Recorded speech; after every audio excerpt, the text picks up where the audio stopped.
တွင်းပိုင်းမှာအယိုးတွေကြေမွနေပေမဲ့အပြင်ပိုင်းမှာတန်ရမရှိတာ1959ခုနှစ်ဖေဖော်ဝါရီလရဲ့လွန်အေးများတဲ့ညညမရှားနိုင်ငံရဲ့ဦးရေတောင်တန်းတွေစီကိုစွန်စားပန်းထွက်ခဲ့တဲ့တက္ကသိုလ်ကျောင်းသား9ယောက်အစာနာမရှိပျောက်ဆုံးသွားခဲ့ပါတယ်သူတို့ကိုပြန်ရှာတွေ့တဲ့အခါမှာတော့တစ်ကမ္ဘာလုံးတုံလုံးချော်ချသွားရလောက်ထူးဆန်းတဲ့အလောင်းတွေကိုတွေ့ခဲ့ရပါတယ်ဘဝအစားမပြည့်စုံတဲ့အေးခဲနေတဲ့ရုပ်လောင်းအချို့မှာရှာနဲ့မျက်လုံးတွေမရှိတော့တာလေဒါဟာလူတက်မှုလားတဘာဝလုံးဖြစ်ရလားဒါမှမဟုတ်လှိုးဝက်လက်နဲ့စမ်းတက်မှုလားဒီနေ့မှာကျွန်တော်တို့ရဲ့ Unbelievable Channel ကနေကမ္ဘာအကြီးဆုံးဗဟိတိတစ်ခုဖြစ်တဲ့ Dear Lost Bus Accident ရဲ့ဖြစ်မှန်ကိုဖော်ထုတ်ပြီးတော့မှာဖြစ်ပါတယ်။ဖွဲ့ခေါင်းဆောင် Ecot Dialog အပါအဝင်အဖွဲ့ဝင်9ယောက်ဟာအတွေ့အကြုံရှိတဲ့နှင်းလျှော့စီတမတွေပါ။သူတို့ရဲ့ဗန်နိုင်ကအော်တတန်လို့ခေါ်တဲ့တောင်တိတ်ကိုရောက်ဖို့ပါ။ဒါပေမဲ့ဒီတာခံမန်စီလူမျိုးတွေရဲ့ဘာသာစကားရအဲ့ဒီတောင်ရဲ့အတိတ်က Don't go there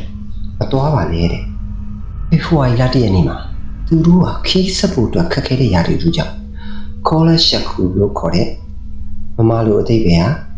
တိမ်မင်းတောင်ကုန်းလို့ခေါ်တဲ့နေရာမှာစကန်ချလိုက်ကြပါတယ်။အဲ့ဒီညမှာပဲသူတို့အားလုံးအတွက်နောက်ဆုံးညဖြစ်လာခဲ့ပါတယ်။ရဲတပ်တစ်ပတ်တွေကြားတဲ့အထိအချောင်းမပြန်လာလို့ရှာဖွေရေးအဖွဲ့တွေလိုက်သွားတဲ့အခါမြင်လိုက်ရတဲ့မြင်ကွင်းကမြင်ုံလိုက်ကြပါအတွင်းကနေဓာတ်နဲ့လှိဖြတ်ထားတဲ့တဲသူတို့ဟာအောက်ကနေထွက်တာမဟုတ်ပဲနဲ့အရေးပေါ်တဲတဲကနေပြီးတော့လှိဖြတ်ပြီးတော့ဖပြေးခဲ့ကြတာပါဘဝစားမဲ့ခြေရများအခုချိန်အနှုတ်25ဒီဂရီစင်တီဂရိတ်မှာသူတို့ဟာဖက်နှက်မပါအင်းကြီးအပေါ်မှာပါပဲနဲ့ဖပြေးခဲ့ကြပါတယ်တန်ရများအချို့အလောင်းတွေမှာကားတိုက်ခံရတယ်မျိုးပြင်းထန်တဲ့ရှင်ဘတ်အယူချိုးတာတွေဦးကောင်းခွန်အပ်တာတွေတွေ့ရပါတယ်ဒါပေမဲ့အပြင်ပန်းမှာဘာပုံပဲ့တန်ရမှမရှိပါဘူးတို့ဝချက်ဝစားတွေမှာရေဒီယိုတက်တူကြလေတွေ့ရှိခဲ့ရပါတယ်ဒီဖြစ်ရတဲ့ပတ်သက်ပြီးတော့ယူဆချက်တွေအမျိုးမျိုးထွက်ပေါ်ခဲ့ပါတယ်နံပါတ်1နှင်းလူသားတော်ရင်တလိမ့်ဆန်ဒါမှမဟုတ်နှင်းလူသားတိုက်ခိုက်တာဒါပေမဲ့အခြားခြေရမတွေ့ရပါဘူးနောက်တစ်ခုကဆိုဗီယက်အစိုးရရဲ့လှိုးဝက်လက်နဲ့စမ်းသပ်မှုကြားညက်သွားတာလားအောက်ကမှာလိမ်မော်ရောင်အလင်းလုံးတွေမြင်တွေ့ခဲ့ရတယ်လို့လည်းသက်သေတွေရှိခဲ့ပါတယ်နံပါတ်3ကလေးတိုင်လုံးရောက်လာလေးတိုင်လုံးရောက်ဖြစ်ပေါ်လာတဲ့လူတွေရဲ့စိတ်ကိုယူသွတ်စေတဲ့အတန်လိုင်းတွေကြောင့်ကြောက်လန့်နေကြထွက်ပြေးလာတာနောက်တစ်မျိုးကဆယ်စုနှစ်ပေါင်းများစွာကြာပြီနောက်2020ခုနှစ်မှာရုရှားအစိုးရကပြန်လည်စုံစမ်းစစ်ဆေးခဲ့ပါတယ်ဖြေကတော့ Slash Avalanche လို့ခေါ်တဲ့ထူးခြားတဲ့နှင်းပြုတ်မှုတစ်မျိုးကြောင့်သူတို့အိမ်ရောနှင်းထုကြီးက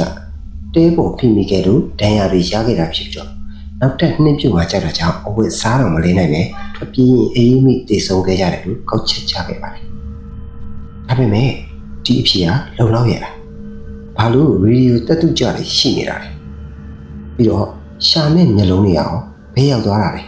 ဒီကတော့ပတ်ဟာခုထိလှိုးဝက်ချက်တွေပြည့်နေနေစေပါပဲသင်ရောဘလို့ထင်လဲဒါဟာတကယ်ပဲတဘာဝဘေးရနေတာဒါမှမဟုတ်ဖုံးကွယ်ထားတဲ့အမှန်တရားတစ်ခုပါပုံမှန်မှာဝင်ရောက်ဆွေးနွေးပြကြပါခုလိုထူးဆန်းတဲ့အကြောင်းအရာတွေကိုအမြဲတမ်းကြည့်ကျင်နေဆိုရင်တော့ကျွန်တော်တို့ရဲ့ Unbelievable Channel ကို Subscribe လုပ်ထားဖို့မမေ့ပါနဲ့နောက်ထပ်ဗီဒီယိုမှာပြန်ဆုံကြမယ်နော်